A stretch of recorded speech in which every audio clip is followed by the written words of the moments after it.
এই জামানার কথাই নবীজি বলছেন সাল্লাল্লাহু আলাইহি ওয়াসাল্লাম, তোমাদের সামনে এমন একটা যুগ আসছে, নবীজি বলছেন জামানা সাবরিন, কঠিন জামানা, যে জামানায় ঈমান নিয়ে চলাটা হবে হাতের মধ্যে আগুন নিয়ে চলার মতো। নবীজি বলছেন ওই সময়ে সাহাবী জিজ্ঞাসা করছেন, ইয়া রাসূলুল্লাহ, আমি ওই সময় কি করব? ওই সময় আমি কি করব? আমাকে কি পরামর্শ দিচ্ছেন?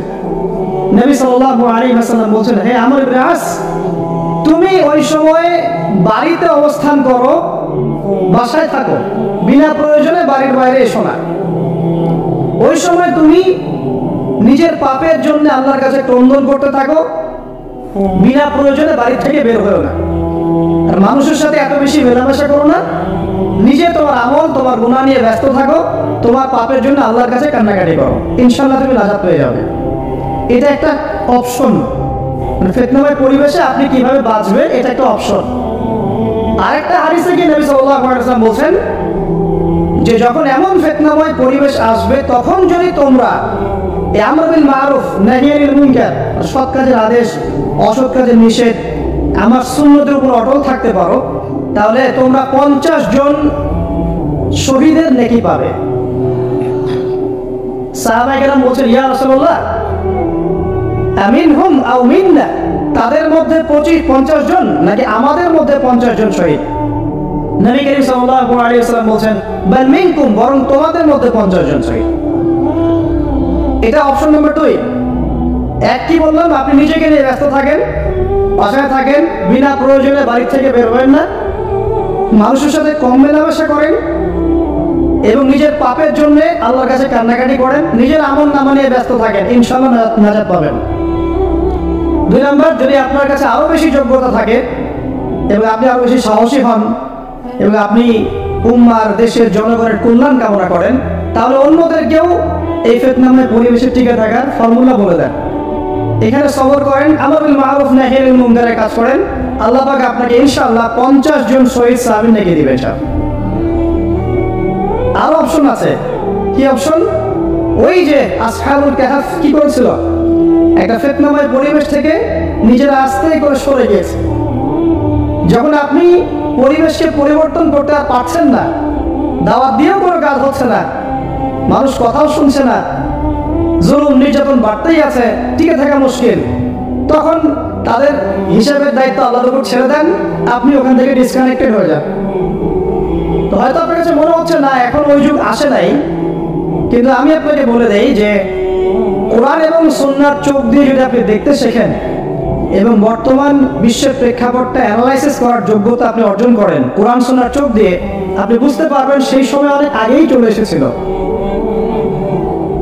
এখন ফিতনা এবং ফাসাদময় এই পরিবেশে আমরা কি করতে পারি, ছোট স্কেলে, বড় স্কেলে না, ছোট স্কেলে। আমি আজকে বড় বিষয়ে কথা বলতে আসলে, কারণ আমি চিন্তা করলাম যে আসলে প্রথমে যদি ব্যক্তিকেন্দ্রিক বিষয়টা ঠিক না হয়, বড় বিষয় আলোচনা করে কোনো লাভ নাই। আগে ব্যক্তি যদি ঠিক না হয়, বড় বিষয় আলোচনা করে আসলে কোনো লাভ নাই, আপনারা বুঝবেনও না, মাথার উপর দিয়ে চলে যাবে। এখন গ্লোবাল অ্যাফেয়ার্স নিয়ে কথা বলে খুব একটা ফায়দা নাই আপনাদের।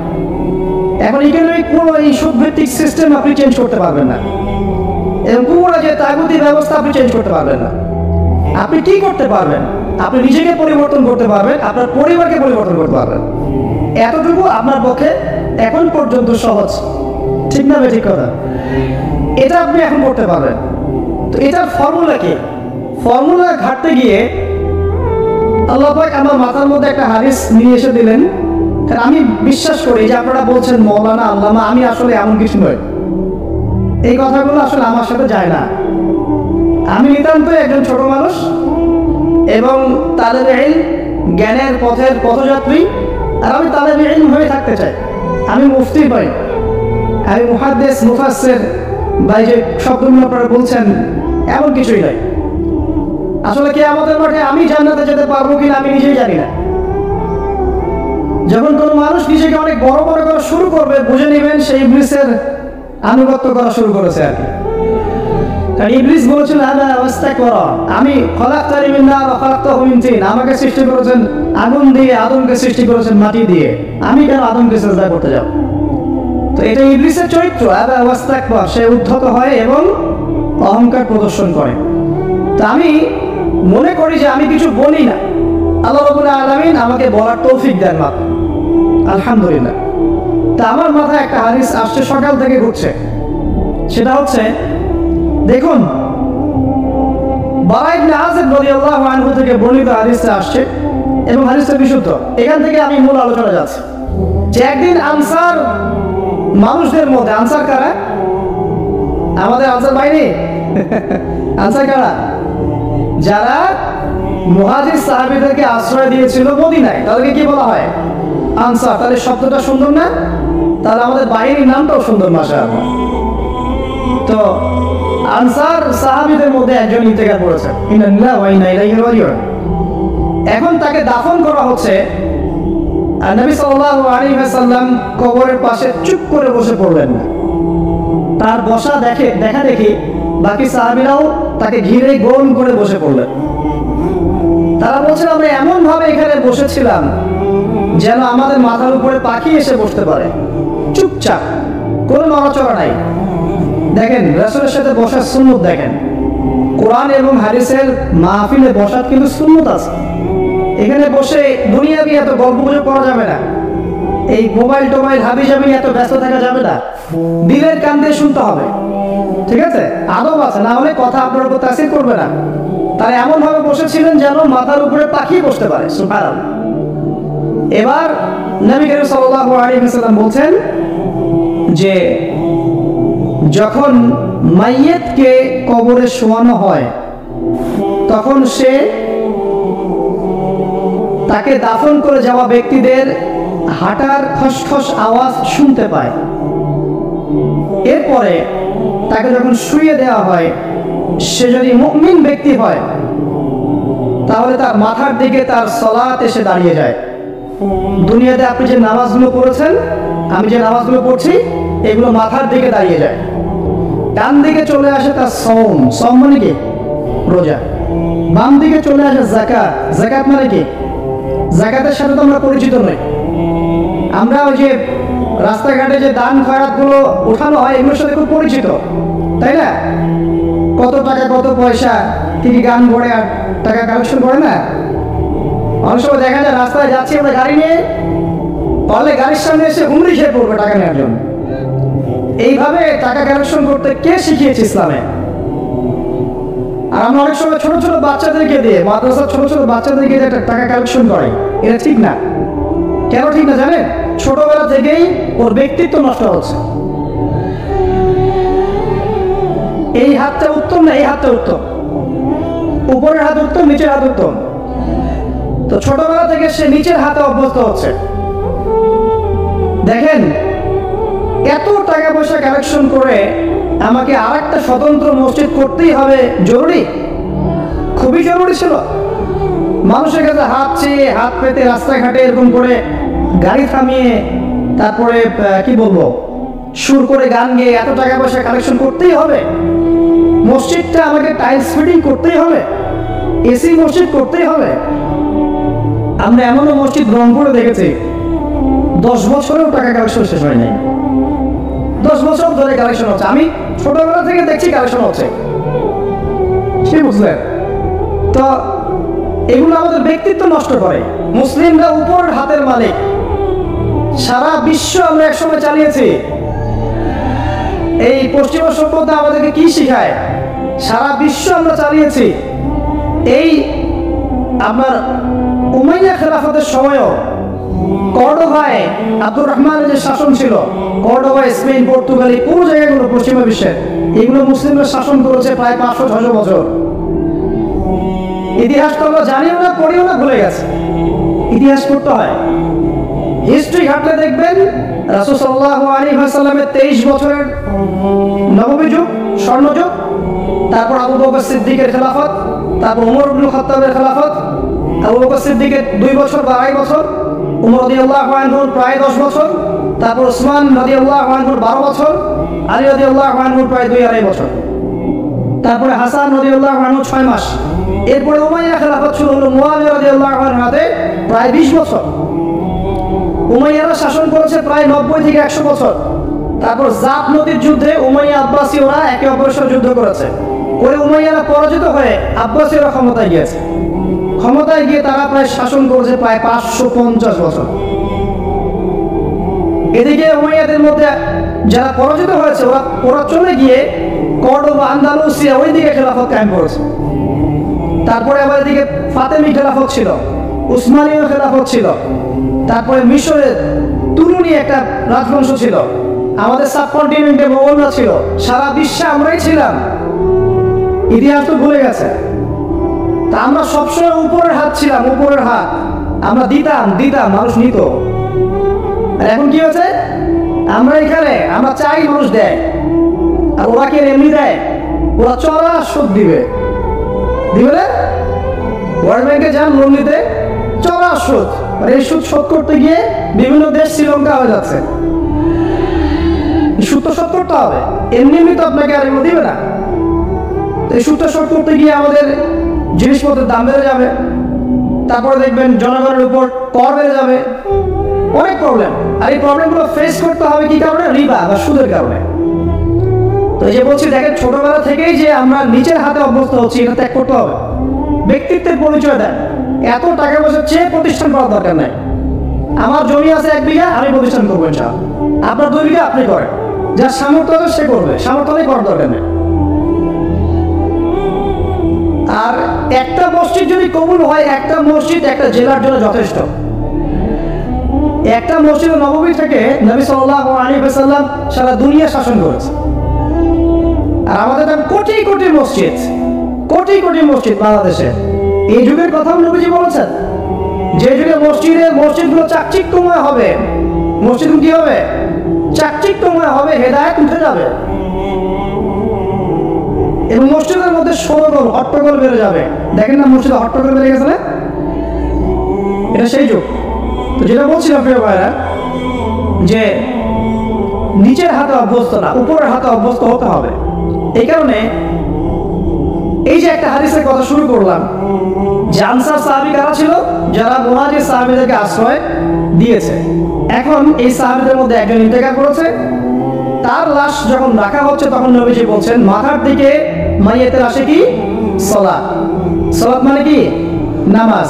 5 ওয়াক্ত নামাজ আজকে থেকে ছাড়বেন? ওয়াদা করেন আজকে থেকে 5 ওয়াক্ত নামাজ ছাড়বো না ইনশাআল্লাহ। একটা হাদিস খালি বলি, মান তারাকা সালাতান মুতাআম্মিদান ফাকাদ কাফারা। মান তারাকা সালাতান মুতাআম্মিদান ফাকাদ কাফারা। আবার শুনেন, قال رسول الله صلى الله عليه وسلم من ترك صلاة متعمدا فقد كفر. মুআয বিন জাবাল রাদিয়াল্লাহু আনহু নবীজি বলেছেন, মান তারাকা সালাতা মুতাআম্মিদান ফাকাদ বারিয়াত মিন জিম্মাতিল্লাহ। যে ব্যক্তি নিজের উপর ফরজ নামাজ ছেড়ে দিল, সে কুফরি করলো। মুআয বিন জাবালকে নবী সাল্লাল্লাহু আলাইহি ওয়াসাল্লাম বলেছেন, যে ব্যক্তি ফরজ নামাজ ইচ্ছা করে ছেড়ে দিল, সে ব্যক্তি আল্লাহর জিম্মা থেকে মুক্ত হয়ে গেল। নামাজ ছাড়বে প্রিয় ভাই, 5 ওয়াক্ত নামাজ জামাতের সাথে ইনশাআল্লাহ। আল্লাহ আমাকে তৌফিক দেয়, আপনাদের সবাইকে তৌফিক দান করুন, আমিন। জামাত যদি না পান, একা পড়ে নেবেন, ঠিক আছে? যদি ঘুমিয়ে থাকেন, ঘুম থেকে উঠে পড়বেন। ভুলে গেছেন, যখন মনে হবে তখন পড়বেন। ওযু করার পানি নাই, কি করবেন? তায়াম্মুম করবেন। তায়াম্মুমেরও কিছু নাই, আপনার কোনো কাপড়ই নাই, সতর ঢাকার কোনো কাপড়ই নাই, কি করবেন? বসে বসে নামাজ করবেন ওই অবস্থাতেই। এটা কোনো মাফ নাই। মানে আপনার ওযু করার কোনো পানি নাই, তায়াম্মুমের কিছুই নাই, কাপড়ও নাই সতরে, তখনও নগ্ন হয়ে বসেই নামাজ পড়তে হবে, মাফ নাই। যখন শোয়ানো হবে মাথা থেকে কি থাকবে? সালাত। তাহলে আমরা যারা ফরজ সালাত এখন আদায় করছি না, আজকে তওবা করেন, বলেন আস্তাগফিরুল্লাহ আল্লাযী লা ইলাহা ইল্লা হুয়াল হাইয়ুল কাইয়্যুম ওয়া আতুবু ইলাইহি। হে আল্লাহ, আমরা তওবা করছি, সারা জীবনে যত নামাজ পড়ি নাই, এই সমস্ত নামাজ না পড়ার পাপ থেকে তোমার কাছে তওবা করছি। ঠিক আছে? এটা আস্তাগফিরুল্লাহর অর্থ নয়, আমি বাংলায় বললাম। আর যদি নামাজ কাজা করে আদায় করে দিতে পারেন, আলহামদুলিল্লাহ, খুবই ভালো হয়। যদি নাও পারেন, তাও এখন থেকে আর কোনো নামাজ বাদ দিয়ে না, আর বেশি বেশি নফল নামাজ পড়ার চেষ্টা করেন। আল্লাহ পাক তৌফিক এনায়েত করুন। আসুন, তারপরে ডান দিকে কি? সওম। সওম মানে কি? রোজা। রমজান মাসে রোজা রাখি সবাই তো মাশাআল্লাহ, আলহামদুলিল্লাহ। রমজান মাসে সওম রাখার পাশাপাশি বেশি বেশি নফল সওম রাখার ব্যাপারে অভ্যস্ত হওয়ার চেষ্টা করতে হবে। সবচেয়ে সেরা সওমগুলো হচ্ছে মাসের 3 দিন, আইয়ামে বীজের সওম, চাঁদের 13, 14 এবং 15 তারিখ। আর সপ্তাহে 2 দিন, সেটা হলো বৃহস্পতিবার এবং কি সোমবার। আল্লাহ পাক তৌফিক দান করুন, আমিন। এছাড়া আরাফার সওম আছে, আশুরার সওম আছে, ঠিক আছে, জিলহজ মাসের প্রথম 10 দিন রাখতে পারেন, ইত্যাদি। এবার বাম দিকে কি? যাকাত। যেটা বলছিলাম, যাকাতের সাথে আমরা খুব একটা পরিচিত নই, অথচ যাকাত একটা ফরজ ইবাদত। কেউ যদি নামাজ এবং যাকাতের মধ্যে পার্থক্য করে, সে ব্যক্তি কাফের হয়ে যাবে। কেউ যদি মনে করে নামাজ আমি মানি, যাকাত আমি মানি না, তাহলে কাফের হয়ে যাবে। নিসাব পরিমাণ সম্পদ হলে প্রত্যেক মুসলিমের উপর যাকাত ফরজ, ঠিক আছে। এবং এই যাকাতই হচ্ছে আপনার ইসলামিক অর্থনীতির মূল ভিত্তি। কিভাবে জানেন? ব্যবসা এবং যাকাত এটা কি করে? এটা একটা মার্কেটের মধ্যে সম্পদ ঘুরতে থাকে। আমি বুঝাচ্ছি আপনাকে। মনে করেন আপনি ব্যবসা করছেন এবং যাকাত দিচ্ছেন। যাকাত কারা দিবে? যারা যাকাতের নিসাব পরিমাণ সম্পত্তি রাখে, মানে কিছুটা ধনী তারা। তো তারা ব্যবসা করছে মাশাআল্লাহ। ব্যবসা যখন করে, ব্যবসায় কি থাকে? লাভ থাকে, লস থাকে, লাভ থাকে, লস থাকে। লাভও হতে পারে আপনার, লসও হতে পারে। আর সুদে কি? শুধু লাভ, লস আছে, লস নাই। পার্থক্য বোঝেন। এখন ব্যবসা যখন আপনি করবেন, এই টাকা বা মূল যে ক্যাপিটাল যেটা বলে অর্থনীতির ভাষায়, এটা মার্কেটের মধ্যে সার্কুলেট করতে থাকবে। আজকে আপনি ধনী, লাভ করেছেন, কালকে লস করবেন, এই ধন আরেকজনের হাতে চলে যাবে। সে আবার ব্যবসা করছে, সে লাভ করলে সম্পদ তার হাতে থাকলো, লস করলে আরেকজনের হাতে। মানে এই মানিটা, ক্যাপিটাল যেটা, এটা মার্কেটের মধ্যে ঘুরতে থাকে, ঘুরতে থাকে।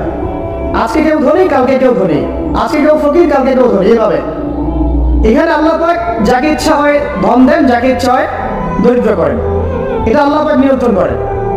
আবার এর মধ্যে যারা ধনী হবে তারা আবার যাকাত দিবে। কাকে যাকাত দিবে? যে গরিব তাকে। এই কারণে অর্থনৈতিক সাম্য থাকবে এবং টাকা, ক্যাপিটাল মার্কেটে সার্কুলেট করতে থাকবে। এটা হচ্ছে ইসলামিক ইকোনমিক্স। বুঝতে পারছিলাম মনে হয়। আর রিবাই কি হবে? রিবাই কোনো লসের চান্স নাই। মানে এখানে ধনী আরো ধনী হতে থাকবে, গরিব আরো গরিব হতে থাকবে, প্লাস যাকাতও দিবে না। তখন সমাজের একটা অংশ অনেক ধনী হবে, আরেকটা অংশ একদম মাটিতে পড়ে যাবে, কোনো ব্যালেন্স হবে না। এই কারণে বিশ্বের একটা অংশ, ওই বিশ্বের একটা বড় অংশ যারা সুদখোর, যেখান থেকে সুদ এসেছে, ওইটা আস্তে আস্তে ধনী হয়ে গেছে এবং বিশ্বের বহু কান্ট্রি আস্তে আস্তে দারিদ্র সীমার নিচে চলে আসছে। এটা শুধু ব্যক্তির ক্ষেত্রেই নয়, এটা সমাজের ক্ষেত্রেই নয়, পুরো বিশ্বেটা হচ্ছে। তো এই হলো রিবা এবং ব্যবসা ভিত্তিক, যাকাত ভিত্তিক ইকোনমিক সিস্টেমের পার্থক্য, বেসিক ডিফারেন্স। রিবার মধ্যে আল্লাহ পাক তার হাত উঠিয়ে দেন, আল্লাহ পাক সেখানে আর ইন্টারফেয়ার করেন না। ঠিক আছে, সুদ খাচ্ছ, তুমি তোমার মতো চলো এখন। আর ব্যবসা ভিত্তিক ইকোনমিক্স চললে আল্লাহ পাক সেখানে কাউকে ধন দিবেন, কারোর কাছ থেকে দিবেন। আপনার ধন নিয়ে আমাকে দিবেন, আমার ধন নিয়ে আপনাকে দিবেন। আর আমি যদি ধনী হই, আমি আবার যাকাত দিব, সেই যাকাতের টাকা আবার আপনার হাতে যাবে, কেউ না খেয়ে মরবে না। তো সামনে এই যে বলা হচ্ছে 2023 সাল, শুধু 23 সাল না, আমার অবজারভেশন 2026-27 পর্যন্ত একটা অর্থনৈতিক মন্দা চলতে পারে। বলবে কিছু কিছু লোক যে ভবিষ্যৎবাণী করতে যাওয়া, এটা ভবিষ্যৎবাণী নয়। আপনি বর্তমান সম্পর্কে খবর রাখেন না বলেই বর্তমানকে আপনার ভবিষ্যৎ মনে হচ্ছে। আমাদের অনারেবল মিনিস্টার যারা আছেন ওদেরকে জিজ্ঞাসা করেন, তাদেরকে জিজ্ঞাসা করেন, তারাও বলছেন যে 2023 সাল থেকে 26 সাল খাদ্যমন্দার মতো যাবে। দেখেন নাই? তারা এই কথা বলছেন কারণ তারা বুঝতে পারছেন ওয়ার্ল্ডের অবস্থা ভালো না। এখানে একটা সলিউশন বলছি, ইচ্ছা হলে আপনি গ্রহণ করতে পারেন, ইচ্ছা হলে নাও করতে পারেন। আমার তো চাপিয়ে দেওয়ার কোনো ক্ষমতা নাই। আপনি শুধু উপদেশদাতা, আপনি কারোর প্রতি দারোগা নন। কি উপদেশ? এই যাকাত, যেটা যাকাত, আমাদের যাকাত যেটা আছে, এটাকে একটু বড় পরিসরে কালেক্ট করার চেষ্টা করতে হবে। করে যদি আমরা সুষ্ঠু বন্টন করতে পারি গরিবদের মাঝখানে, ইনশাআল্লাহ কেউ খাদ্য অভাবে মারা যাবে না ইনশাআল্লাহ। আল্লাহ পাক আমাদেরকে বোঝার তৌফিক দান। এর পাশাপাশি তারা যেটা বলেছেন, ইকোনমিক সেকশনের লিডার যারা আছে তারা যেটা বলছেন এটা ঠিক বলছেন। তারা বলছেন কৃষিভিত্তিক অর্থনীতির কথা বলছেন, এটার সাথে আমি 100% একমত। আর আল্লাহ পাকের কোরআন, এই কোরআনের মধ্যে বেশিরভাগ যে অর্থনীতির কথা এসেছে তা হচ্ছে কৃষিভিত্তিক অর্থনীতি। এটা কি জানেন? হয়তো জানেন না। কোরআনে যত ইকোনমিক সিস্টেমের কথা আসছে তার মধ্যে সবচেয়ে বেশি এসেছে কৃষিভিত্তিক অর্থনীতির কথা। তারপর ব্যবসা এবং যাকাত। অতএব তারা ঠিকই বলেছেন, দেশের যারা ইকোনমিক সেকশনে গবেষণা করছেন তারা ঠিক কথাই বলেছেন যে কৃষিভিত্তিক অর্থনীতি হচ্ছে আমাদের অর্থনৈতিক মন্দা দূর করার অন্যতম উপায়। ঠিক বলেছেন, আমি একমত। তো যাকাত, যেটা কথা বলছিলাম, বাম দিকে যাকাত আসবে। তো যাকাত আমরা দিব তো ইনশাআল্লাহ ভাই। যাদের, শোনেন, বাংলাদেশে এমন অনেক শিল্পপতি আছে যাদের একজনের যাকাতের টাকা দিয়ে একটা গ্রাম চলতে পারে। আর যাকাতের টাকা কিন্তু শুধু এক বছরে আসবে না, প্রতি বছরেই ঘুরে ঘুরে আসবে। মনে করেন যে আপনাদের এলাকার মধ্যে অনেক বৃত্তশালী আছেন, আমি দোয়া করি মন থেকে আল্লাহ পাক বৃত্তশালীদের অন্তরটাকে নরম করে দিক এবং ওসমান রাদিয়াল্লাহু আনহুর মতো দানশীল করে দিক। আমরা দোয়া করি, আমরা কারো খারাপ চাবো, সবার জন্য হেদায়েতের দোয়া করবো। টাকা থাকতে তো সমস্যা নাই, কিন্তু টাকা থেকে যে ওসমান রাদিয়াল্লাহু আনহু হতে না পারলাম তাহলে সমস্যা। টাকা থাকতে কোনো সমস্যা নাই, ধন আপনাকে আল্লাহ দিতেই পারে। এই ধনটাকে ওসমান গনি রাদিয়াল্লাহু আনহুর মতো আল্লাহর পথে বিতরণ করে দেন, ইনশাআল্লাহ আল্লাহ পাক আপনাকে জান্নাতুল ফেরদৌস দান করবেন। তো অনুরোধ থাকবে, দেখেন, আপনারা যদি একটা এলাকার যাকাত কালেক্ট করতে পারেন, মনে করেন কথার কথা এখানে কিছু মেয়ে আছে যারা খারাপ পথে পা বাড়িয়েছে, আমার কথা বুঝতে পারছেন? আচ্ছা, এরকম পল্লী অনেক জায়গায় আছে না? এক বছরের যাকাতের টাকা দিয়ে সমস্ত যৌনপল্লীর মেয়েদেরকে কাজ দেওয়া সম্ভব, কর্মে আনা সম্ভব। ওদেরকে কাজের ব্যবস্থা করে দেন, ওরা কখনোই এই সেক্স ওয়ার্কারের কাজ করবে না ইনশাআল্লাহ। কোনো মেয়ে এই কাজ করতে চায় না আমার মত। কোনো মেয়ে চায় না যে ইজ্জত বিক্রি করে খাবো, কোনো মেয়ে চাবে? কখনো যাবে না। ওকে আপনি ভালো কাজের ব্যবস্থা করে দেন, এই যাকাতের টাকা দিয়ে, দেখবেন ইনশাআল্লাহ সে খারাপ পথ ছেড়ে দিয়েছে। অনেক দেখবেন দরিদ্র মানুষ আছে যে পড়াশোনা করার কোনো সুযোগ নাই, টাকা পয়সা নাই, পড়াশোনা করতে চায় কিন্তু টাকা পয়সা নাই, দিনের জ্ঞান অর্জন করতে চায়, দেশকে কিছু দিতে চায়, টাকা নাই। তাকে আমরা হেল্প করতে পারি না? পারি। অনেক মানুষ আছে মাদক দ্রব্য বিক্রি করছে, তাকে বুঝান, দিনের হেদায়েত দেন, যে ভাই আমি তোমাকে আরো ভালো চাকরি দিব, ভালো ব্যবসা দিব, তুমি ছাড়বা কিনা? বললাম আমি ছেড়ে দেবো ইনশাআল্লাহ, বুঝালে ছেড়ে দেবো ইনশাআল্লাহ। এই যে মেগা প্রজেক্ট যেটা কথা বলি আমরা, আত্মোন্নয়নমূলক বলেন, যুব উন্নয়নমূলক বলেন, বা কান্ট্রি ডেভেলপমেন্টের কথা বলেন, এখানে যাকাত একটা বড় শক্তি হতে পারে।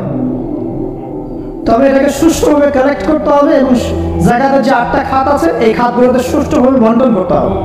অমুসলিমদেরকেও যাকাত দেওয়া যায়, জানেন? অমুসলিম যদি কেউ থাকে, দরিদ্র, তাকেও যাকাত দিয়ে সহযোগিতা করা যায়। আমরা সহযোগিতা করি না বলেই তো যে পশ্চিম থেকে লোকজন এসে সহযোগিতা করে খ্রিস্টান মারাচ্ছে এখন সবাইকে। আরো বাড়বে দিন দিন, দেখেন, আমরা তো সহযোগিতা করছি না।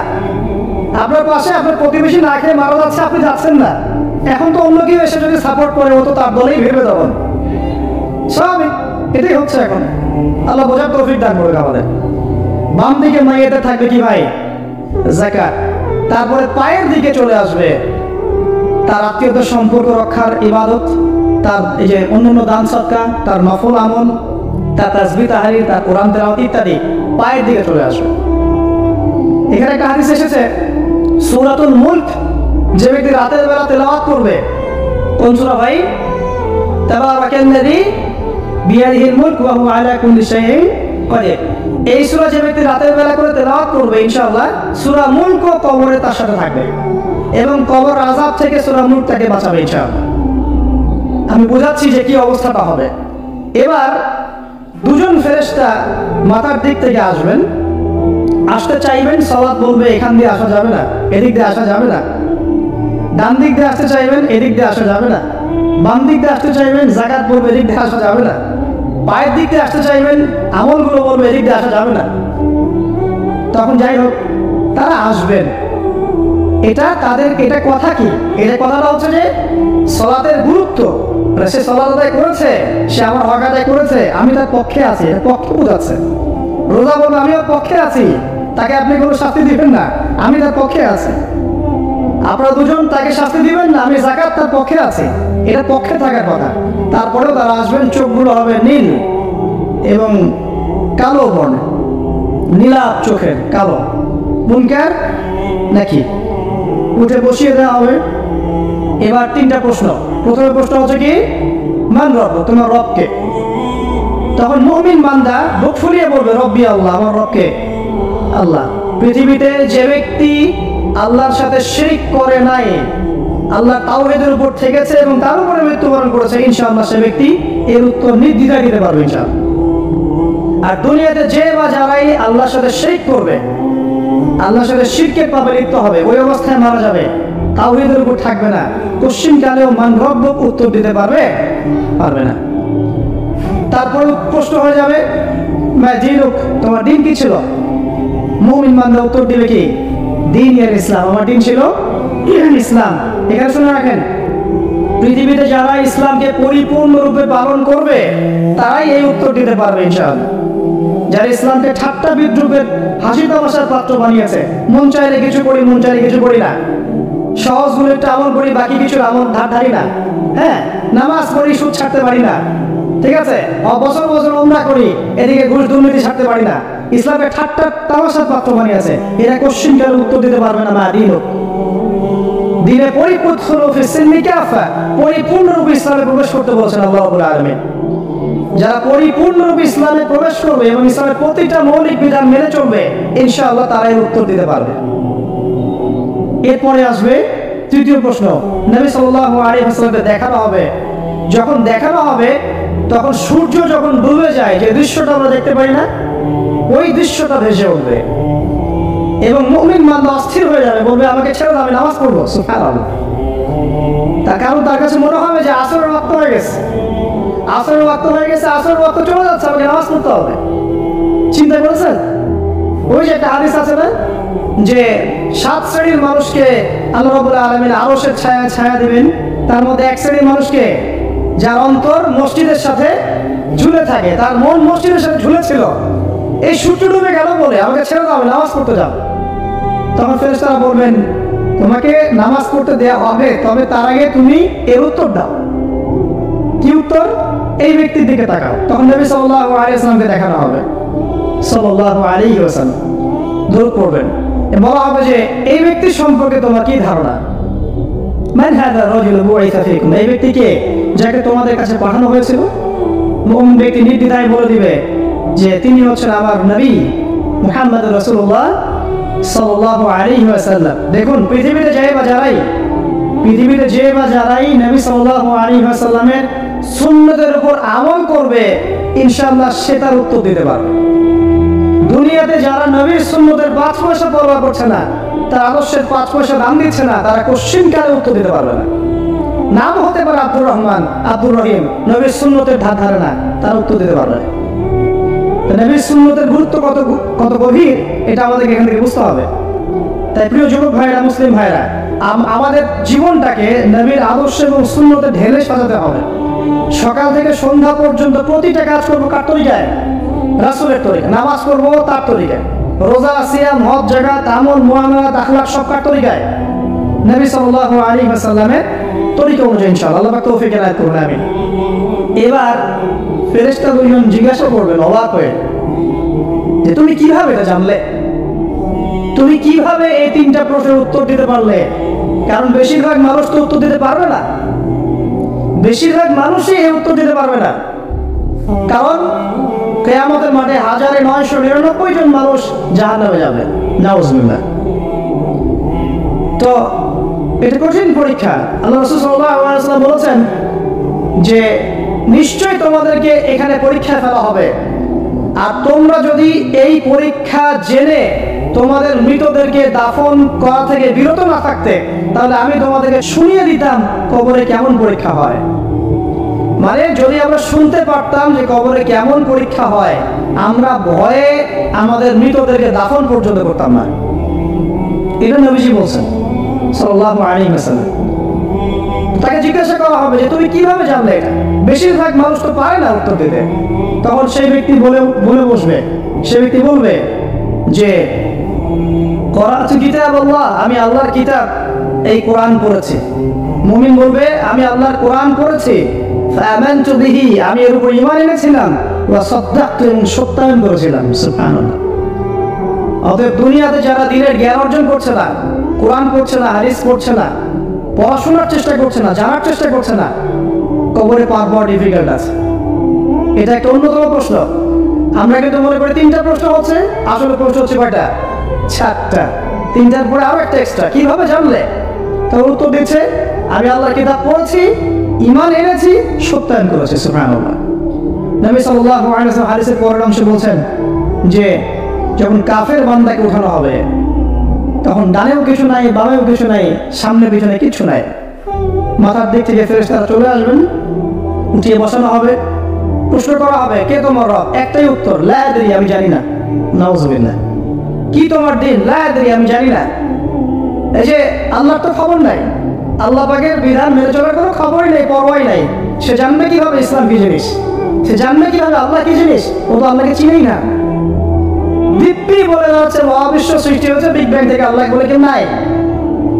মানুষ সৃষ্টি হয়েছে বান্দর থেকে, নাউযুবিল্লাহ। ওই যে ডারউইনের মতবাদ, মানুষ তো আল্লাহকে চিনছে না। এখনো মানুষ মনে করছে যে আল্লাহ বলতে কেউ নাই, এবং এই মুক্ত চিন্তার নামে, বাক স্বাধীনতার নামে নাস্তিকতার যে চর্চাটা বেড়েছে বাংলায়, এটা আশঙ্কাজনক। বড় বড় বিশ্ববিদ্যালয় থেকে পড়ে আসে, অনেক সময় দেখলাম বড় বিশ্ববিদ্যালয়ের প্রফেসর, সে বলছে যে মহাবিশ্ব বিগ ব্যাং দিয়ে সৃষ্টি হয়েছে, সৃষ্টিকর্তা নাই এখানে কোনো। তো মুসলিম বিজ্ঞানের একটা কথা বলতেন যে মানুষ বিজ্ঞান সম্পর্কে অল্প জানলে নাস্তিক হয়ে যায়, আর অনেক গভীর জ্ঞান অর্জন করলে আল্লাহর কাছে আত্মসমর্পণ করে। খেয়াল করে দেখবেন, ডক্টর, ইঞ্জিনিয়ার যারা বড় বড় লেভেলে চলে গেছেন, অনেক সিনিয়র, তারা কিন্তু বেশিরভাগ নামাজি দেখবেন, নামাজ পড়ে, দান সৎকার করে, সমাজ কল্যাণমূলক কাজ করে। তারা কিন্তু রোগীর সেবা করতে গেলেও বলে যে নামাজ পড়িয়েন, রোজা রাখিয়ে, তারা কিন্তু বলে। অনেক ডক্টর আমি দেখেছি এমন, যারা যত বেশি গবেষণা করে তারা তত বেশি আস্তিক হয়ে যায়, আর টুটাফাটা গবেষণা করলে নাস্তিক হয়ে যাবে। কত প্রশ্ন, ইসলামে এটা কেন, ওইটা কেন, ইসলামে বহুবিবাহ কেন, হ্যাঁ, ইসলামে কি পর্দার বিধান কেন, তারপরে ইসলামে এত রেস্ট্রিকশনস, এত বাইন্ডিংস কেন, হ্যাঁ, স্বাধীনতা নাই কেন, কত প্রশ্ন। ইসলামের রেখেছে কত তীর এখন ছোড়া হচ্ছে। তো এই ব্যক্তি কেমন করে উত্তর দিবে যে মাহদী লোক, তোমার দিন কি? আল্লাহর দিকে কত প্রশ্ন ছোড়া হচ্ছে, কত শিরকের পাপ আমরা করছি, অনেক সময় মুসলিম হয়েও শিরকের পাপ করছে। কিভাবে উত্তর দিবে? মান রব্বুক। 3 নম্বর প্রশ্ন যখন করা হবে, এই ব্যক্তিকে দেখো দেখি, সে বলবে যে আমি জানি না এই ব্যক্তিকে, তবে শুনেছিলাম, মানুষের মুখে শুনেছিলাম, মানুষ যা বলতো আমি তাই বলতাম। মানুষের রাসূল সাল্লাল্লাহু আলাইহি ওয়াসাল্লাম নাম শুনেছিল হয়তোবা, কিন্তু তার সুন্নত বা আদর্শ কখনো মেনে চলে নাই, পারলো না। এবার জান্নাতি ব্যক্তি হলে কি হতো? ওই যে সূর্য ডুবছিল যেখানে, তার দৃষ্টির সীমা পর্যন্ত কবরকে প্রশস্ত করে দেওয়া হবে, এবং জান্নাতের একটা দরজা তার কবরে খুলে দেওয়া হতো। এটা কিভাবে করা হবে সেটা আল্লাহ পাক জানেন, এটা ব্যাখ্যা করার জ্ঞান আল্লাহ আমাদেরকে দেন নাই। যেই মানুষের ক্ষুদ্র জ্ঞানে মানুষ ব্যাকটেরিয়া, ভাইরাস নিয়ে গবেষণা করতে হিমশিম খেয়ে যায়, সে মহাবিশ্বের স্রষ্টা নিয়ে কিভাবে গবেষণা করবে? আল্লাহ পাকের অসীম জ্ঞানের সামনে আমার জ্ঞান কি? খুবই ক্ষুদ্র। হাদিসে এসেছে বুখারী শরীফের মধ্যে, যে একটা মহাসমুদ্রের মধ্যে যদি একটা পাখি 1 ফোঁটা পানি উঠিয়ে নিয়ে যায়, ওই 1 ফোঁটা পানি হচ্ছে মহাবিশ্বের জ্ঞান, আর বাকি পুরো মহাসাগর হচ্ছে আল্লাহ পাকের জ্ঞান। তো আমরা এই ক্ষুদ্র জ্ঞানের মানুষ হয়ে আল্লাহর জ্ঞানকে কেমন করে পেনিট্রেট করতে পারি? তো আল্লাহ পাক জান্নাতের দরজাগুলো খুলে দিবেন, একটা দরজা খুলে দিবেন, সেখান থেকে বাতাস আসবে, জান্নাতের নাজ নেয়ামত উপভোগ করতে থাকবে, এবং তার রূহটাকে সবুজ রঙের পাখির আকৃতিতে জান্নাতে রেখে দেওয়া হবে। ইল্লিন মানে ওখানে জান্নাতের নিয়ামত সে পাবে। এটাকে বলা হয় দারুল বারজাখ বা বারজাখের জীবন। জীবন অনেকগুলো, একটা ছিল রুহের জগৎ, রুহের জগতে আমরা সবাই ছিলাম। শোনেন, রুহের জগতে যার সাথে যার বন্ধুত্ব, ভালোবাসা গভীর ছিল, দুনিয়াতে তার সাথে তার ভালোবাসা বেশি। এটা হয়তো জানেন না, জানতেন হাদিসটা? রুহের জগতে যদি কখনো আপনার সাথে আমার দেখা হয়ে থাকে, দুনিয়াতে আপনার সাথে আমার দেখা হবে ইনশাআল্লাহ। রুহের জগতে যদি আপনার আমার মধ্যে ঘনিষ্ঠ ভালোবাসা থেকে থাকে, এখানেও ভালোবাসা হয়ে যাবে ইনশাআল্লাহ। এটা বলে আমি আবার তোমাদের বয়ফ্রেন্ড গার্লফ্রেন্ড ভালোবাসা বুঝাই নাই, ওই ভালোবাসার কথা বলি না। আবার রুহের জগতে বিদ্বেষ, সেখানেও দেখবেন বিদ্বেষ। ওটা একটা জগৎ ছিল যেখানে আল্লাহ পাক সমস্ত আদম সন্তানকে সৃষ্টি করে তাদের রূহটাকে রেখেছিলেন, এবং ওয়াদা নিয়েছেন। কি ওয়াদা? আল্লাহ পাক বলেছিলেন আলাস্তু বিরব্বিকুম, সূরা আরাফের 182 নম্বর আয়াত পড়ে দেখবেন, 182 নম্বর আয়াত। আল্লাহ পাক বলেছিলেন যে আমি ওয়াদা নিয়েছিলাম আলাস্তু বিরাব্বিকুম, আমি কি তোমাদের রব নই? আমরা সবাই বলেছিলাম বালা ইয়া রাব্বি, অবশ্যই আপনি আমাদের রব। দুনিয়াতে এসে আমরা ভুলে গেছি।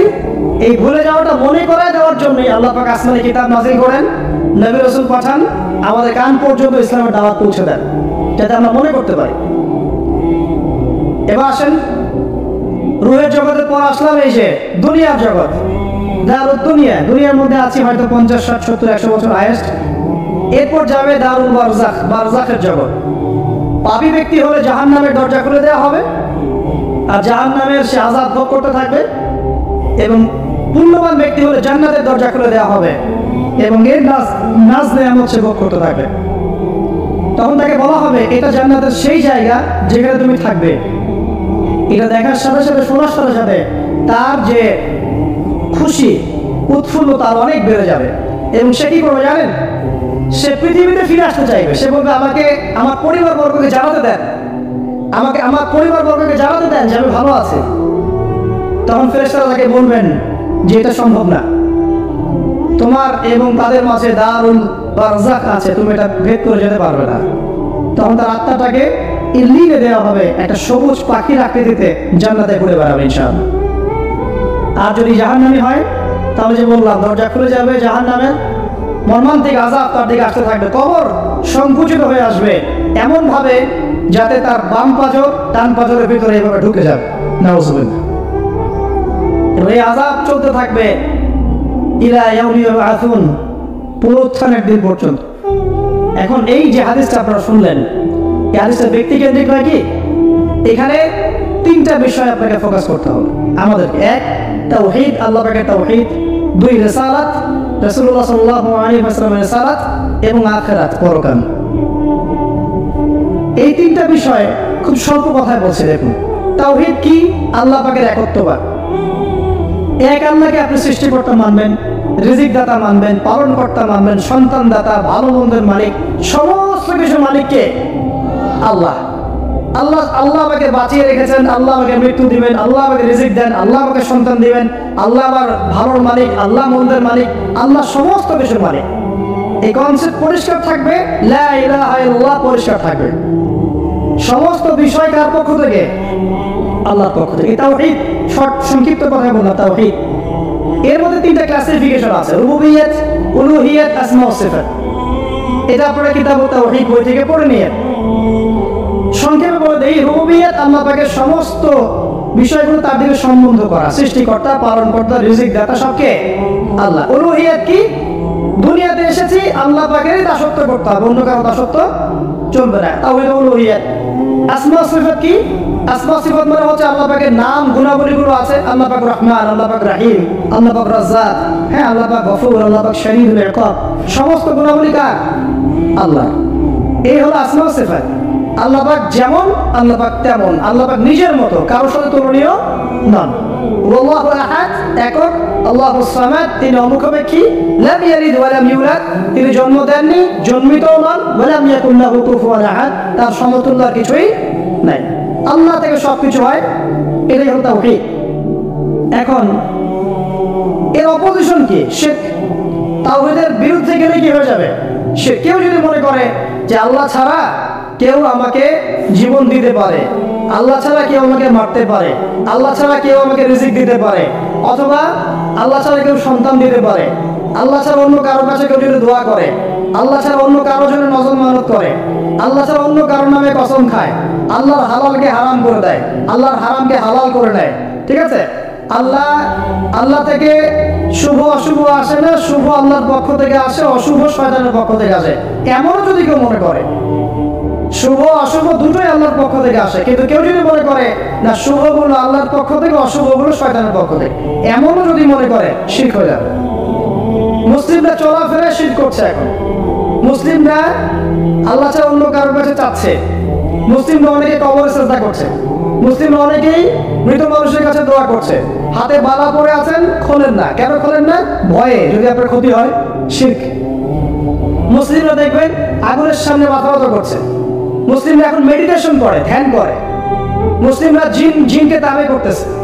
অনেক সময় দেখা যায় মুসলিমরা জাদু করতেছে, জাদুবিদ্যা, কুফরি কালাম করছে না? করছে। সবই শিরক, সবই শিরক।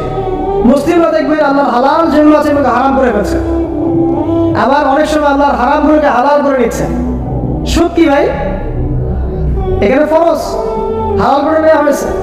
মদ কি? তোমাদের কাছে তো ওয়াজিব, না খাইলে ঘুমায় না। তো এই যে আল্লাহ হারাম করে কি করছি আমরা? হালাল করে দেয়, এটাও শিরক, কুফরি একটা। তো এক কথায় তাওহীদের উপর যারা থাকবে মান রব্বুক উত্তর দিতে পারবে ইনশাআল্লাহ। যারা শিরক করে ফেলবে ওই অবস্থায় মারা যাবে, মান রব্বুক উত্তর দিতে পারবে না। আমার কথা কি বোঝা যাচ্ছে? আমি সহজ করার চেষ্টা করছি কিন্তু হয়তো পারছি না, এটা আমার ব্যর্থতা। এক কথায় যদি আমরা কবরের প্রথম প্রশ্নের উত্তর দিতে চাই তাহলে আমাদেরকে অবশ্যই তাওহীদের উপর থাকতে হবে, শিরকে যাওয়া যাবে না। প্রিয় ভাইরা, শিরকের পাপ থেকে আজকে তওবা করে ফেলবেন। আল্লাহ জেনে না জেনে জীবনে যত শিরক করেছে আল্লাহ মাফ করে দাও, আমিন। এবং আগামী দিনগুলোতে শিরকের পাপে লিপ্ত হয় না। প্রিয় ভাইরা, যদি আপনার আমলনামায় আসমান জমিন সমানও পাপ থাকে, শিরকের পাপটুকু না থাকে, আল্লাহ পাক আপনার পুরো পাপ মাফ করতে পারবেন ইনশাআল্লাহ। আল্লাহ পাক বলেছেন মেরাজের রাতে নবী সাল্লাল্লাহু আলাইহি ওয়াসাল্লামকে আরশে আজিমের কাছে উঠিয়ে নিয়ে আল্লাহ পাক 3টা ওহী করেছেন। কয়টা ওহী? একটা ছিল 5 ওয়াক্ত নামাজ, ঠিক আছে? 2টা হচ্ছে 2 নাম্বার হচ্ছে সূরা বাকারার শেষের 3টা আয়াত। 3 নাম্বার একটা ওয়াদা, একটা প্রতিশ্রুতি। সেটা কি? হে মুহাম্মদ সাল্লাল্লাহু আলাইহি ওয়াসাল্লাম, তোমার উম্মতের মধ্যে কেউ যদি আসমান জমিন সমান পাপ নিয়ে আমার সামনে হাজির হয় কিন্তু আমার সাথে কাউকে শরীক না করে, শিরক না করে, তাহলে আমি আল্লাহ তার সামনে আসমান জমিন সমান ক্ষমা নিয়ে হাজির হব, মানে মাফ করে দেওয়া হবে ইনশাআল্লাহ। অতএব শিরকের পাপে যায় না, ইনশাআল্লাহ জান্নাতে যাওয়া যাবে। যে ব্যক্তি মন থেকে একবার লা ইলাহা ইল্লাল্লাহ পড়েছে, সমস্ত বিষয় আল্লাহর দিকে সুপর্দ করে, তার অন্যান্য অনেক পাপ থাকতে পারে, আল্লাহ পাক চাইলে সব পাপ মাফ করতে পারেন। অতএব মান রব্বুক উত্তর দিতে চাইলে শিরকের পাপে যাওয়া যাবে? যাবে না। আধুনিক শিরকের মধ্যে সবচেয়ে ভয়ঙ্করটা হচ্ছে এটা যে আমরা আল্লাহ হালালকে হারাম করে নিচ্ছি, হারামকে আমরা হালাল করে ফেলছি। এখানে যায় না, সবকিছু আল্লাহ থেকে আসে। দোয়া আল্লাহর জন্য করবে, নামাজ আল্লাহর জন্য, সবকিছু ইবাদত আল্লাহর জন্য, দ্বীনি ইলম অর্জন আল্লাহর জন্য। প্রতিটা কাজের করার আগে নিয়ত ফিক্স করবেন, কেন করব? পরকালীন স্বার্থ থাকলে করব, না হলে করব না। কেন তুমি টিকটকে যাবা না? কারণ পরকালীন কোনো স্বার্থ নাই। কেন তুমি ফ্রি মিক্সিং অ্যাফেয়ার্সে যাবা না? কারণ পরকালীন কোনো স্বার্থ নাই। কেন মদ খাবা না? পরকালীন কোনো স্বার্থ নাই। কেন মিউজিকে যাচ্ছ না? কারণ পরকালীন কোনো স্বার্থ নাই।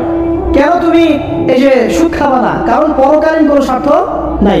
যে কাজে পরকালীন কোনো স্বার্থ নাই সে কাজে কোনো মুমিন মুসলিম নাই।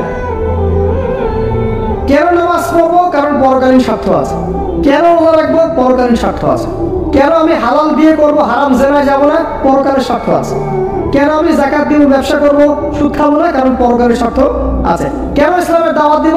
পরকালের স্বার্থ আছে। কেন হাদিস প্রচার করবো? কারণ পরকালের স্বার্থ আছে। ইসলামের জন্য সফর করবো কেন? পরকালের স্বার্থ আছে। পরকালের স্বার্থ যেখানে, মুসলিম সেখানে। পরকালের স্বার্থ নাই, আমরা নাই। প্রত্যেকটা কাজ করার আগে নিয়তটা ফিক্স করতে হবে, পরকালের কোনো স্বার্থ আছে? যদি বলে হ্যাঁ আছে তাহলে করবেন, স্বার্থ নাই, আমি নাই। কোন ফজুল কিবাদ বা ফাহেসা কোনো কাজ, এসব কাজে আমরা নাই, বিকজ এগুলোতে কোনো পরকালীন স্বার্থ নাই। ব্যাস, আমাদের জীবনের প্রতিটা মোমেন্ট, প্রতিটা সেকেন্ড আল্লাহর দেয়া দান। আমি নিজের ইচ্ছা মতো এটাকে অপব্যয় করতে পারি না। হ্যাঁ, আপনি মিউজিক শুনতে চান, আপনি সং পছন্দ করেন, আপনি নাশিদ শোনেন, ইসলামিক নাশিদ শোনেন, ওখানে আপনার ইমান একটু দীপ্ত হবে, পরকালীন স্বার্থ আছে। আপনি নিজে দমন করতে পারছেন না, হালালভাবে বিয়ে করে নেন, বিয়ে করার পর আপনি যত ইচ্ছা স্ত্রীকে মহব্বত করেন, প্রত্যেকটা মহব্বতে নেকি পাবেন। এমনকি স্ত্রীর দিকে নেক নজরে তাকাবেন, তাতেও নাকি, তার মুখে খাবার তুলে দেবেন, তাতেও নাকি, তার হাত ধরে হাঁটবেন, তাতেও নাকি, তাকে নিয়ে রাতে চাঁদ দেখবেন, তাতেও নাকি। আপনি আপনার নিয়তটাকে চেঞ্জ করেন, কাজের ডাইরেকশন চেঞ্জ করেন। পরকালের স্বার্থ থাকলে করবো না, হলে করবো না। আপনি পছন্দ করেন ঘুরে বেড়াতে, আল্লাহর দিনের দায়ী হয়ে ঘুরে বেড়ান না, সমস্যা কি? আল্লাহর জমিন ঘুরে দেখেন, এসব অবান্তর কাজে লিপ্ত না থাকে আল্লাহ পাকের নিদর্শনগুলো ঘুরে দেখেন, আপনার ঈমান বাড়বে ইনশাআল্লাহ। আপনার সংস্কৃতি ভালো লাগে, ইসলামিক সংস্কৃতি মেনে চলেন। আপনি কবিতা লিখতে ভালোবাসেন, ইসলামিক কোনো কবিতা লেখেন। আপনি উপন্যাস পড়তে ভালোবাসেন, ইসলামিক কোনো উপন্যাস পড়েন। আমি বলছি না এগুলোর বাইরে কোনো পড়াশোনা করা যাবে না, এমনটা আমি তো বলছি না। আমি বলছি আপনি আপনার পুরো কাজটাকে আগে ফিক্স করবেন, পরকালের কোনো স্বার্থ আছে কি না। যদি হ্যাঁ দেখা যায় হ্যাঁ পরকালের শর্ত ঠিক আছে, অবশ্যই করেন, কোনো সমস্যা নেই, আল্লাহ পাক বোঝার তৌফিক দান করুন।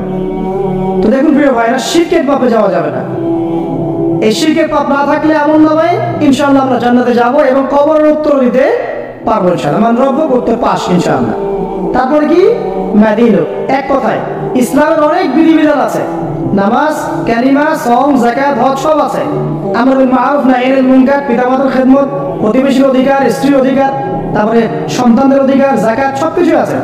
এখন যদি ইসলামের কিছু অংশকে মেনে নেন, কিছু অংশকে না মানেন, এটা কিন্তু কুফরি। ইসলামের কিছু অংশকে মানছেন, কিছু অংশকে মানছেন না, এটা কিন্তু কুফরি। ইসলামের পরিপূর্ণ বিধানটাকে যদি মেনে চলেন ইনশাআল্লাহ আযজা ওয়া জাল আপনি মাদিন উত্তর দিতে পারবেন। আপনি আমল করতে পারেন না পারেন, মনে করেন আপনি আমল করতে পারছেন না, কিন্তু আপনি আকীদা পোষণ করছেন যে হ্যাঁ ইসলামে যা আছে আমি সবকিছু মেনে চলি, কিন্তু হয়তো আমল করতে গিয়ে আমি পারছি না। আমি হয়তো নামাজ 5 ওয়াক্ত পড়তে হয়, আমি জানি, আমি মানি, কিন্তু আমার মাঝে মাঝে মিস হচ্ছে, মাঝে মাঝে আমি জামাত মিস করে ফেলছি। আপনি মানেন যে সওম রাখতে হয়, মাঝে মাঝে আপনার সওম মিস হয়ে যাচ্ছে, কিন্তু আপনি বিশ্বাস করেন যে হ্যাঁ আপনি সওম রাখতে হয়, আপনার আকীদা ঠিক আছে। আপনি যাকাত দেন নাই এতদিন, কিন্তু আকীদা রাখেন হ্যাঁ দিতে হয়, আমি সুযোগ করে দিয়ে দিব। এই যে কনসেপ্টটা ক্লিয়ার রাখা যায় না, ইসলামের বিধানগুলো প্রতিটা আমি মানি মন থেকে, হয়তো আমল করতে গিয়ে আমি পেরে উঠতেছি না বা হয়ে উঠছে না। ইনশাআল্লাহ একদিন না একদিন আল্লাহ পাক আপনাকে তৌফিক দিবেন ইনশাআল্লাহ, আল্লাহ পাক তৌফিক দান করবেন। কিন্তু কনসেপ্ট যদি ক্লিয়ার না থাকে যে আমি কিছু অংশ মানি, কিছু অংশ মানি না, এটা ইসলাম হলো না। উদখুলু ফিস সিলমি কাফা, পরিপূর্ণরূপে ইসলামে প্রবেশ করেন। দিনই পর অনেকে আছে পর্দা হয়তো করতে পারছে না, কিন্তু মনে করে, বিশ্বাস করে যে পর্দা করতে হয়, এটা ফরজ। ইনশাআল্লাহ আল্লাহ চাইলে ওকে একদিন তৌফিক দিবেন ইনশাআল্লাহ। হয়তো এখন মুখ খোলা আছে, হয়তো বা আগে গেঞ্জি টি শার্ট পরে ঘুরতো, এখন সেলোয়ার কামিজ পরছে, ঢিলে ঢালা জামা পরছে, এখন বোরখা পরছে না। ওকে তুচ্ছ তাচ্ছিল্য করার দরকার নাই আমাদের, ওকে আরো বুঝান, আরো নরম হন, আরো বুঝিয়ে সুঝিয়ে ইসলামের দিকে আনার চেষ্টা করে। এতদূর এসেছে, ওই পর্যন্ত যাবে ইনশাআল্লাহ। কারণ ও বিশ্বাস করে হ্যাঁ পর্দা করতে হয়, আমি মানি পর্দা করতে হয়, কিন্তু আমি এখন করতে পারছি না, ইনশাআল্লাহ করবো, আল্লাহ পাক চাইলে তৌফিক দিবে ইনশাআল্লাহ। তো এই যে বিষয়টা, যে ইসলামকে মনে আগে ধারণ করা, যে আমি মানি ইসলামের প্রত্যেকটা বিধান ঠিক আছে। চুরি করলে চোরের হাত কাটতে হয়, ইসলাম বলেছে। ডাকাতি করলে শাস্তি আছে, জেনা যদি কেউ করে 100 বেত্রাঘাত, মদ খাইলে 40টা বেত্রাঘাত, ব্যভিচার যদি করে কেউ, এই পরকীয়া করে বিবাহিত ব্যক্তি, রজম। এগুলো কেসাস, একজন হত্যা করলে তাকেও কেসাস করতে হয়। এই বিধানগুলো আছে। এখন আপনি বলতে পারেন আমি এই ওয়ার্ল্ডের প্রেক্ষাপটে এটাকে বাস্তবায়ন করতে পারছি না, কিন্তু আমি বিশ্বাস করি ইসলামের বিধানগুলো আছে, এটা আল্লাহর বিধান। ইনশাআল্লাহ আপনি মাফ পেয়ে যাবেন, ইনশাআল্লাহ আল্লাহ চাইলে আপনি মাফও পেয়ে যাবেন। কিন্তু যদি মনে করেন না এই যুগের এগুলো চলেই না, আমি আল্লাহ পাকের এসব বিধান কিচ্ছু মানি না, আমি যে বিধান বুঝি এটাই চূড়ান্ত, তাহলে খবর আছে, তাহলে মাদিন উত্তর দিতে পারবেন। তো বুঝেন, বিষয়টা বোঝেন, আকীদাটা ক্লিয়ার করেন যে না আমি পারতেছি না, এটা একটা বিষয়, কিন্তু আমি বিশ্বাস করি ইসলামের এগুলো অংশ, হয়তো আমি এখন পারছি না, ইনশাআল্লাহ ভবিষ্যতে পারবো। আল্লাহ চাইলে আপনাকে তৌফিক দিবে ইনশাআল্লাহ। আমরা দোয়া করি আল্লাহ পাক আমাদেরকে পরিপূর্ণরূপে ইসলামে প্রবেশ করার তৌফিক দান। আর সর্বশেষ কি, এটা যদি করতে পারে মাদিনের উত্তর দিতে পারবে। নবীকে উত্তর কখন দিতে পারবে? যখন একজন ব্যক্তি সারা জীবন নবী সাল্লাল্লাহু আলাইহি ওয়াসাল্লামের সুন্নতের উপর আমল করতে পারে। এই যে ঘুম থেকে উঠলেন, ব্যাস ব্রাশটা নিয়ে দৌড়ে চলে গেলেন বাথরুমে, কি জন্য? ঘুম থেকে উঠলেন, আগে চোখটা একটু ঘষতে হবে, মুখে হাত দিয়ে পারবেন, তারপরে আপনি দোয়া পড়বেন। কি দোয়া পড়বেন? আলহামদুলিল্লাহ ইল্লাযী আহইয়ানা বা'দা মা আমাতানা ওয়া ইলাইহি নুশুর। তারপরে আপনি যাবেন বাথরুমে। দোয়াটা না পড়ে কেন গেলেন? ঘুমাচ্ছেন, ঘুমানোর আগে আপনি অবশ্যই বলবেন। ঘুমানোর আগে একদম একটা গান শুনে, একটা গার্লফ্রেন্ডের সাথে 10 মিনিট কথা বলে হ্যাঁ জান রাখি, ব্যাস, তারপরে ঘুমিয়ে গেলেন। ঘুমটা আপনার জন্য ইবাদত হল না? হারামে লিপ্ত হতেন না? আল্লাহুম্মা বিইসমিকা আমুতু ওয়া আহইয়া পড়তেন, সূরা মুলক পড়তেন, সূরা কাফিরুন পড়তেন, সূরা ফালাক নাস ইখলাস পড়তেন, ঘুমিয়ে যেতেন। পুরো ঘুমটাই ইবাদত, পুরো ঘুমটাই নাকি ঘুমিয়ে আছেন নাকি পাচ্ছেন? আপনি ইচ্ছাকৃতভাবে আপনার আমল নষ্ট করবেন। ইস্তেঞ্জা করতে গেছেন, ইস্তেঞ্জা করতে গিয়ে গান শুরু করে দিল বাথরুমে। বাথরুম সিঙ্গার আছে কিছু, বাথরুমে গান গাওয়ার জায়গা না, তো ওখানে গান শুরু করবেন। বাথরুমে গান গাবেন কেন? আপনি ঢোকার সময় বলবেন কি বিসমিল্লাহ আল্লাহুম্মা ইন্নী আউযু বিকা মিনাল খুবুসি ওয়াল খাবাইথ, এরপর ইস্তেঞ্জা করবেন, তারপরে আপনি গুফরানাকা বলে বের হয়ে আসবেন। পুরো এক্সচেঞ্জের সময়টুকু নাকি নামাজ পড়তে দাঁড়িয়েছেন, এখানে রিয়া কোনো লৌকিকতা থাকবে না, লোকজন আমাকে দেখছে আমি ভালো করে নামাজ পড়ি এমন থাকবে না। নামাজে দাঁড়িয়েছেন আল্লাহর জন্য খালেস। এখন আল্লাহ আপনার মাঝখানে আর কেউ নাই, আল্লাহ আপনার মাঝখানে আর কেউ নাই। এমনকি যা ইচ্ছা তাই নামাজ পড়বেন। একদল বেরোচ্ছে এখন দেখি 2 ওয়াক্ত নামাজ পড়ে, তাদের বক্তব্য হচ্ছে যে 5 ওয়াক্ত নামাজ নাকি কোরআনে নাই, আর ওরা খালি কোরআন মানে হাদিস নাকি মানে না। কত যে ফেরকা এখন বেরোচ্ছে আল্লাহ জানে। 5 ওয়াক্ত নামাজ কোরআনে নাই বলে সুবহানাল্লাহ, তো 2 ওয়াক্ত নামাজ পড়ে। এখন নামাজ কি মন করা ভাবে পড়লেই হবে? ফজরের নামাজে দাঁড়িয়েছেন, ফজরের নামাজ কয় রাকাত? 2 রাকাত। এখন আমি যদি বলি নামাজ তো ভালো কাজ, 2 এর জায়গায় 4 পড়লে কি সমস্যা ফজরে? যদি এমনটা বলে হবে? কেন হবে না? কারণ নবী সাল্লাল্লাহু আলাইহি ওয়াসাল্লাম 2 পড়েছেন, আমাকে 2 পড়তে হবে। সিম্পল। 4 পড়লে আপনার নামাজ বাতিল। ফজরের নামাজ 4 রাকাত পড়লে নামাজ কি বাতিল হবে না? মাগরিবের নামাজে দাঁড়িয়েছেন 3 রাকাত নামাজ, তাহলে আপনি ওই চিন্তা করছেন না 3 এর জায়গায় আমি 4 পড়বো 5 পড়বো। নামাজ তো ভালো জিনিস, বেশি করলে কি সমস্যা? সবকিছু বেশি করতে হয় না। রাসূলুল্লাহ সাল্লাল্লাহু আলাইহি ওয়াসাল্লাম যা দিয়েছেন তাই করতে হয়, এর নাম সুন্নাত। বাইরে গেলে হবে কি? বেদাত। প্রত্যেকটা কাজ খেয়াল করতে হবে। তো প্রত্যেকটা আমল এভাবে। নামাজ, এই রোজা, রোজা রাখবেন রমজান মাসে, রোজা রাখলে এটা ফরজ। আর আপনি চিন্তা করুন রোজা তো ভালো জিনিস, আমি রমজানও রাখবো, শাবান পুরো 2 মাসে রাখবো, হবে? দেখেন নফল বিষয়টা আলাদা, আমি ফরজের কথা বলছি। কেউ যদি মনে করে ফরজ রোজা আমি 2 মাসে রাখবো, রমজানও রাখবো, শাবানও রাখবো, রোজা ভালো জিনিস করলে কি সমস্যা হবে? হবে না। এভাবে হজ করতে হয় ওইখানে আরাফার মাঠে। আপনি মনে করেন কুড়িগ্রামে হজের একটা জায়গা বানাইলাম আমরা, মনে করেন কথার কথা, এমনও কিন্তু জায়গা আছে মানুষ অন্য জায়গায় হজ করে, কিন্তু আপনি ভাবছেন এমনি বলছি, এমন অনেক ফেরকা আছে মুসলিমদের মধ্যে, মুসলিম নাম দাঁড়িয়ে মুসলিম না, হজেরও জায়গা বানাইছে আলাদা, ওখানে হজ করে, ওখানে তাওয়াফ করে। এখন হজ যেখানে করতে হবে ওখানে না করে যদি এখানে করে হবে? হবে না। যাকাতের একটা লিমিট আছে, এইটুকু দিতে হবে। আপনি এখন কম দিলেন হবে, আবার দিলেন না আমি একদম বেশি দিয়ে ফাটাই ফেলা একেবারে, সেখানে হবে? তো এই জিনিসগুলো খেয়াল রাখতে হবে যে আমাদের এক কথায় নবী সাল্লাল্লাহু আলাইহি ওয়াসাল্লামের সুন্নাহটা মেনে চল। আমলের ক্ষেত্রেও একইভাবে, আপনার অর্থনৈতিক জীবনেও নামাজ রোজা হজ জায়গায় আপনার পারফেক্ট। এবার আপনি এসেছেন অর্থনীতির ক্ষেত্রে, এসে মাশাআল্লাহ দাড়িটুকু জুব্বা নিয়ে মাপে কম দিচ্ছেন, চলবে? দাড়িটুকু জুব্বা আছে, মানুষকে ঠকাচ্ছেন, মজুদ করছেন, সিন্ডিকেট করছেন, অনেক সময় সরকারকে বিব্রত করে ফেলছেন, মাল মজুদ করছেন, দাম বেড়ে যাচ্ছে, বিব্রত হচ্ছে সরকার, হবে? দাড়ি টুপি পাগড়ি জুব্বা পরে, ভিতরটা আগে। ইমান ভিতরে না থাকলে দাড়ি টুপি দিয়ে লাভ আছে? তাকওয়া ভিতরে না থাকলে আমার দাড়ি টুপি দিয়ে লাভ আছে? মুহসিন হতে হবে। সো ইকোনমিক সেকশনে গিয়েও নবীর আদর্শ ভুলে যাওয়া যাবে না, সেখানেও তার আদর্শ মেনে চলতে হবে। এভাবে সমাজ জীবন পরিবার সর্বক্ষেত্রেই নবীর সুন্নাহ মেনে চললে পরে ওই ব্যক্তিকে উত্তর দেওয়া যাবে ইনশাআল্লাহ, তিনি আমাদের নবী মুহাম্মদ রাসূলুল্লাহ সাল্লাল্লাহু আলাইহি ওয়াসাল্লাম। সর্বশেষ গিয়ে বলা হবে কিভাবে জানলে? তখন উত্তর কি দেবে মুমিন? আমি আল্লাহর কিতাব পড়েছি, ঈমান এনেছি, এরপরে আমি সত্যায়ন করেছি। তারপরে পড়াশোনা করতে হবে না ভাই? আল্লাহর কিতাব পড়তে হবে না? কারা কারা আল্লাহর কিতাব পড়তে যাবেন হাত তোলেন। আলহামদুলিল্লাহ, আগামী রমাদান আসার আগেই পুরো কোরআন 1 খতম করবেন, পারা যাবে ইনশাআল্লাহ। এবং প্রত্যেক দিন আমাকে ওয়াদা করেন প্রত্যেক দিন 1 পারা করে কোরআন তেলাওয়াত করবো, পারবেন ইনশাআল্লাহ? না বলেন পারবো ইনশাআল্লাহ? পারবো ইনশাআল্লাহ, আল্লাহ পাক তৌফিক দান করুন, আমিন। কোরআন পড়তে হবে, শুধু কি জাস্ট তোতাপাখির মতো পড়েই যাবেন সারা জীবন? অর্থটা একটু বোঝার চেষ্টা করবেন না ভাই? করা উচিত না? করা উচিত। যদি আপনার সামর্থ্য থাকে আপনার অবশ্যই করা উচিত। সামর্থ্য নাই, বয়স হয়ে গেছে, পারেন না, সেটা আলাদা বিষয়। সামর্থ্য আছে আপনার অবশ্যই উচিত। আলহামদুলিল্লাহ রাব্বিল আলামিন মানে কি? আর রহমানির রহিম মানে কি? মালিকি ইয়াউমিদ্দিন বলছে, এটা মানে কি?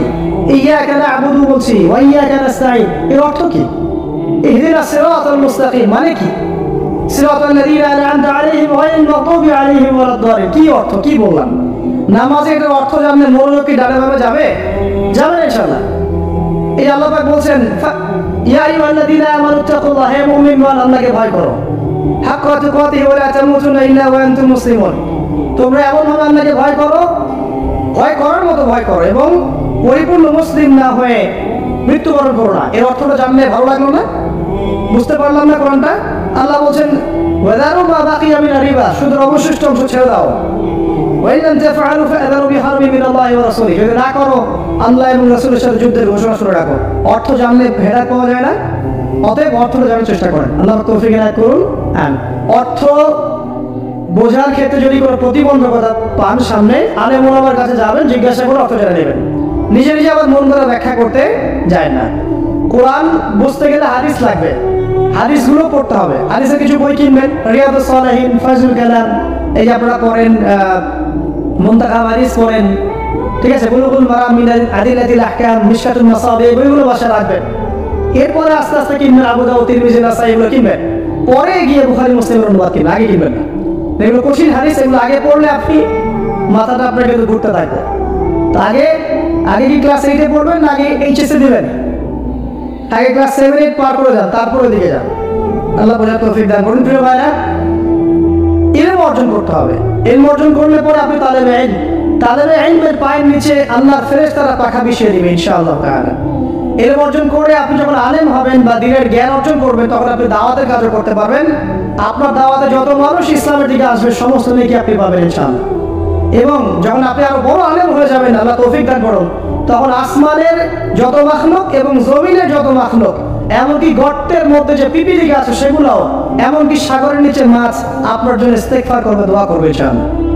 আল্লাহ পাক আমাদের সবাইকে শিরক মুক্ত আমল করার তৌফিক দান করুন। আমিন।